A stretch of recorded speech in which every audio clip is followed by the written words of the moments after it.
Hello boys and girls, so today we're gonna learn about coordinate geometry.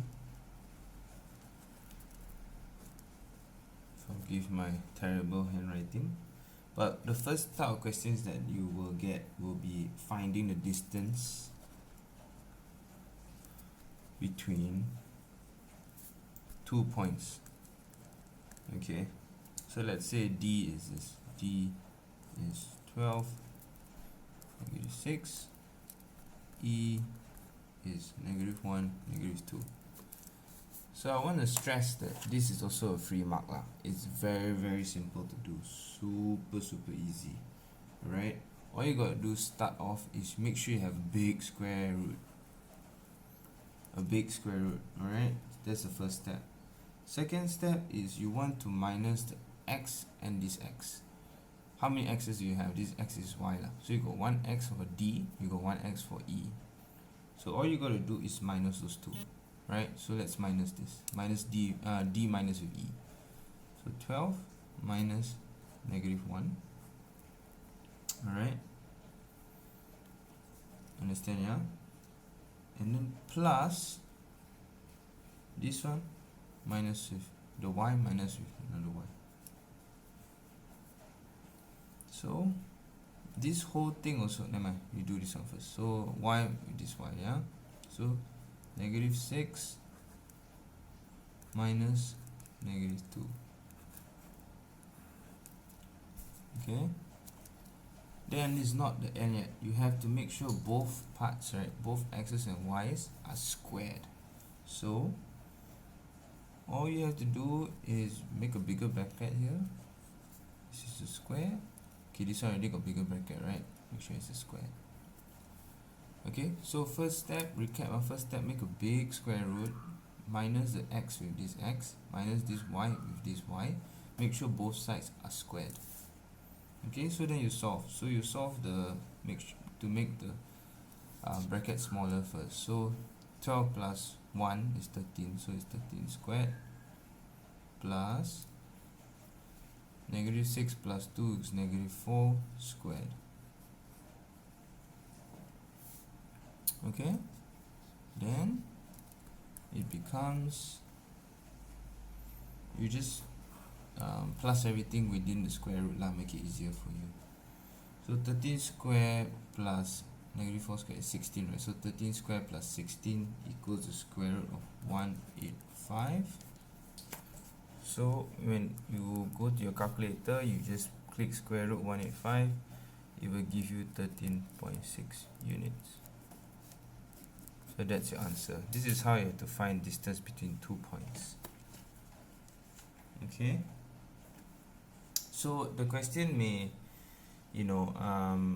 try to make it like interesting for you. So another way they might come up with, another question that they can throw at you using distance.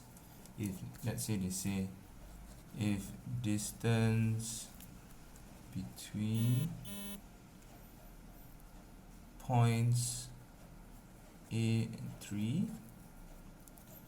and -1, 0, okay, is 5 units, find A.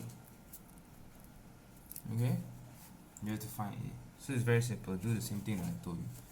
First thing you have to do is to have a big square root, x minus x, so A minus -1. Remember, the whole thing has to be squared, plus y minus y, so 3 minus 0, whole thing has to be squared. So then you solve within this thing lah, within this square root. So 8 plus 1 whole squared plus 9 equals to 5, right? Because they already give you 5 units, so this one equals to 5. Yeah. So from here, it's very simple. To get rid of this square root and the other side got no square root, is very simple. You just 5 square here to take out the square root here, right? Okay, Understand so far? This square root, to get rid of a square root, you just square the other side. So that's why the square come out here. Then it's very simple already lah. It's a plus 1 squared. You bring this 9 over here, that's 5 squared becomes 25. Bring the 9 over here is 25 minus 9, which equals to 16. Alright, so you can see the trend there already. Right, and then so to get rid of this square, you square root this side. So now a plus 1 equals to 4. So a can be, a will be 4 minus 1, which is 3. A can also be, so this is your first answer, but a can also be a negative, you know. So you have to assume a is a negative. So let's say negative a plus 1 equals to 4. How do you get a then? A will move here, 4 move here. So sorry, ignore this part. So a equals to 3, but a can also be equals to negative 5. Now let me show you how you get negative 5. Yeah. Okay. When you square root this 16 just now, right? When you square root this 16, it's actually plus minus. It can also be negative 4. So technically, it can also be a plus 1 equals to negative 4. So a will becomes to negative 4. This 1 go over here become minus, so negative 5. So always remember this tricky part. I also always miss this part. When you square root something, there's a plus and minus. It could be plus and minus. Right? So that's how you solve the distance between 2 points.